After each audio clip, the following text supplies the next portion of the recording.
अस्सलाम वालेकुम। उम्मीद है कि आप सब खैरियत से होंगे। तो आज का जो हमारा टॉपिक है वो हम चैप्टर नंबर 8 स्टार्ट कर रहे हैं। मोस्ट इम्पॉर्टेंट चैप्टर है जो है आपका फाइनल पेपर, उसमें इस चैप्टर में से लाजमी क्वेश्चन आना है। तो पैमाना पैदाइश और कवानीन हासिल, scale of production and laws of return क्या है कि किस पैमाने पर चीज़ें तैयार की जाती हैं और उसके बदले में जो फैक्ट्रीज़ हैं, जो कंपनीज चीज़ों को तैयार कर रही है, उनको क्या हासिल होता है। तो किसी कारोबार के पैमाना पैदाइश को इसकी जसामत या हुजम से मुतय्यन किया जाता है। किसी कारोबार के पैमाना पैदाइश को यानी कि कितने लेवल पक्का वो काम हो रहा है, इसकी जसामत या हुजम से मुतय्यन किया जाता है, यानी कि फ़ैसला किया जाता है कि एक आजर कारोबार को किस सतह पर, आजर कहते हैं एंटरप्रेन्योर, कोई बंदा जो है जो कोई फर्म चला रहा है, या जो हमने पिछले लेक्चर में जो पढ़ा था ऑर्गेनाइजेशन, उसमें जो हमने पढ़ा था कि आजर कौन होता है कि जो एक कारोबार को शुरू करता है, उस कारोबार पे पैसा लगाता है, अपना दिमाग लगाता है और पूरा सेटअप तैयार करता है, वो आजर है। तो एक आजर कारोबार को किस सतह और मयार पर शुरू करना चाहता है। अगर फर्म के माली वसाइल महदूद हों तो आजर, देखें माली जो है वसाइल अगर उनके पास थोड़े हों, महदूद हों, तो आजर जो है वो महंगी मशीनरी जो है वो इस्तेमाल नहीं कर सकता। तो उसके बदले में वो जो सस्ती चीज़ें हैं जिनकी जो प्राइस कम होगी, वो वाली चीज़ें जो है इस्तेमाल करेगा और एक छोटे लेवल पर अपना जो कारोबार है उसको वो तैयार करेगा। इसके बरअक्स ज़राए की वाफर दस्तयाबी की सूरत में जदीद टेक्नोलॉजी, यानी कि उसके पास अगर ज़्यादा पैसे मौजूद होंगे तो वो अच्छी से अच्छी टेक्नोलॉजी को इस्तेमाल करेगा और मशीनरी जो है वो भी वो बड़ी अच्छी लेके आएगा और बड़े पैमाने पर, बड़े लेवल पर अपना काम स्टार्ट करेगा। इसके अलावा अगर किसी शय को महदूद मिकदार में पैमाना सगीर कहते हैं स्मॉल यानी छोटा, और पैमाना कबीर बड़ा, यानी कि अगर उसके पास महदूद ज़राए हैं तो वो छोटा पैमाना सगीर पे काम करेगा, और अगर उसके पास ज़राए ज़्यादा हैं, उसके पास पैसे ज़्यादा मौजूद हैं, तो वो पैमाना कबीर पर अपना कारोबार जो है वो शुरू करेगा। इस बात का फ़ैसला दर्ज झैल अवामल को पेश नज़र रख कर किया जा सकता है। अब वो अवामल कौन कौन से हैं, इनमें सबसे पहले है माली ज़राए। माली ज़राए यानी कि उसके पास पैसे हैं कि नहीं, फाइनेंशियल सपोर्ट है उसको कि नहीं, माली ज़राए फाइनेंशियल रिसोर्सेज। किसी कारोबार के पैमाना पैदाइश का इन्हसार आजर की माली हैसियत पर होता है। अब देखें ना कि एक बंदा है, उसके पास पैसे मौजूद हैं तो ज़ाहिर है वो काम करेगा। अब किसी के पास अगर ज़्यादा पैसे हैं तो वो बड़े लेवल का कारोबार करेगा, और किसी के पास कम है तो वो छोटे लेवल का काम करेगा। तो अगर आजर के पास वाफर मिकदार में माली वसाइल मौजूद हों तो आजर आसानी से आला इकसाम की जदीद मशीनरी, वसी रकबा, यानी कि उसको जगह भी तो चाहिए ना, वसी रकबा पर नस्ब करवा कर एशिया को बड़े पैमाने पर तैयार कर सकता है।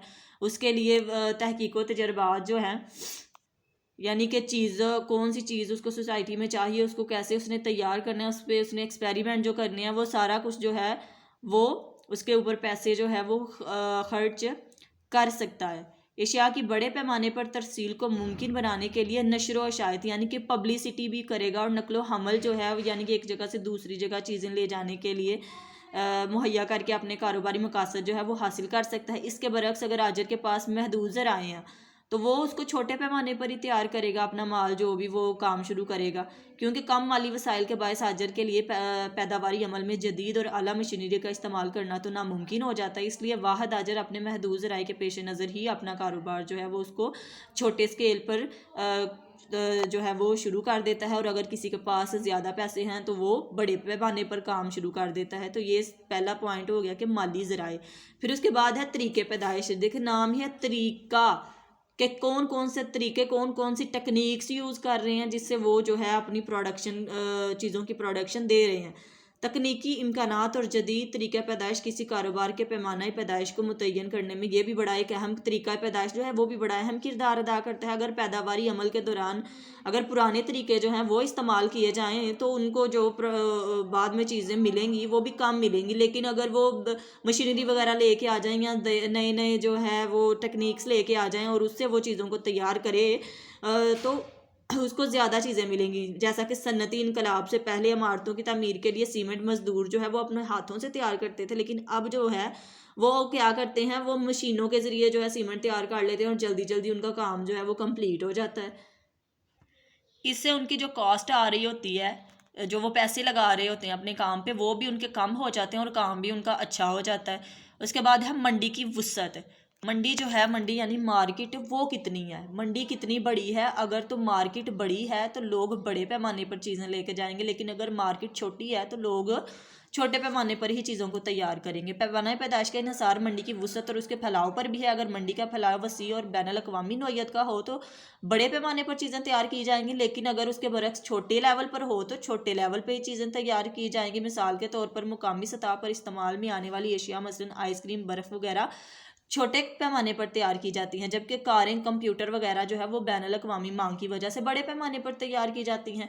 फिर उसके बाद है आजर की अपनी काबिलियत कितनी है, आजर की अपनी सलाहियत कितनी है। आजर की कायदाना सलाहियत है, कायदाना यानी कि वो कैसे अपनी टीम को लेके चल रहा है। कारोबारी फहमो फरास्त और दानशमंदाना खुद एतमादी और दयानत जैसे वसफ़ अगर पैमाना पैदाइश को बराह रास्त मुतासिर करते हैं। अगर आजर में ये सारी खूबियाँ मौजूद हों तो कारोबार को बगैर किसी खौफ और ख़तरे के बड़े पैमाने पर शुरू किया जा सकता है, यानी कि वो शुरू कर सकता है। गोया एक दानिशमंद और समझदार आजर जो है वो अपनी समझदारी के बलबूते पर ही अपना कारोबार जो है वो बड़े पैमाने पर तैयार करता है। लेकिन अगर कोई अनपढ़ शख्स, कोई अनाड़ी जिसके पास अक्ल भी नहीं है, वो कोई अपने पैसे लगाए कारोबार में तो वो उसके पैसे डूब जाते हैं। तो आजर की काबिलियत जो है वो भी बहुत ज़्यादा मैटर करती है। फिर है नकलो हमल की सहूलतें। मुल्क में नकलो हमल की मुतअद्दद और सस्ती सहूलतें एशिया की तरसील का पैमाना जो है वो बढ़ा देती हैं, जिसके बायस आजर एशिया की तैयारी बड़े पैमाने पर करता है। खाम माल को सनती शोबों और तैयार मसनूआत को मंडियों तक पहुंचाना आसान हो जाता है। अब देखो, नकलो हमल के ज़राए अगर पेट्रोल सस्ता होगा तो किराए भी इतने ज़्यादा नहीं होंगे, और अगर इतने ज़्यादा किराए वगैरह नहीं होंगे तो लोग जो हैं वो बाहर निकलते हैं, उनका वो बड़ी मंडियों की तरफ चले जाते हैं, वो बड़ी मार्केट्स की तरफ चले जाते हैं और वहाँ पे जाके जो है वो अपनी चीज़ों को बेचना शुरू कर देते हैं।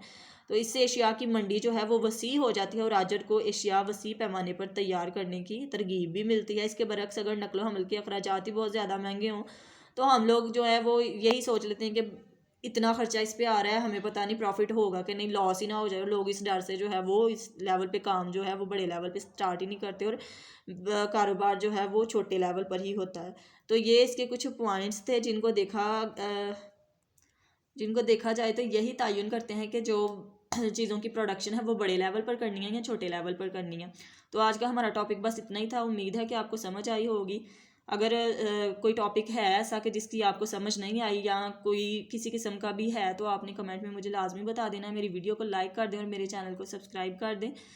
इंशाल्लाह मिलेंगे अगली वीडियो में, तब तक के लिए अल्लाह हाफिज़।